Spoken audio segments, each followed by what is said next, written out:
好，来继续来看云林虎尾北溪社区，最近推出着9强价的便当，一粒便当就会当食到9种，用在地食材来做为料理。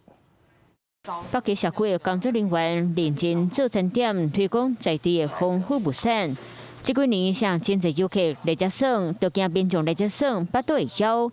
社区游客中心北溪好处美特别开发充满在地特色的健康便当。好处美，因为最近游客量有比较增多，他们现在的吃的都比较油腻一点，现在因为天气又那么炎热，所以我们就制作比较就是健康和轻食的餐。有真有特色的番麦馒头、番麦笋，够健康营养的半熟卵、沙青金肉、紫苏豆腐等等的菜色。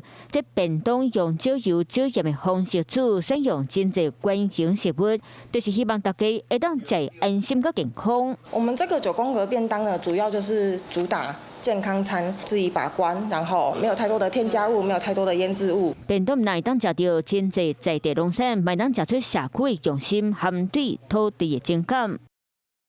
Hello， 我是张新文。想要抢先掌握最及时的新闻资讯吗？赶快订阅、按赞、开启小铃铛，锁定华视新闻 YouTube 频道。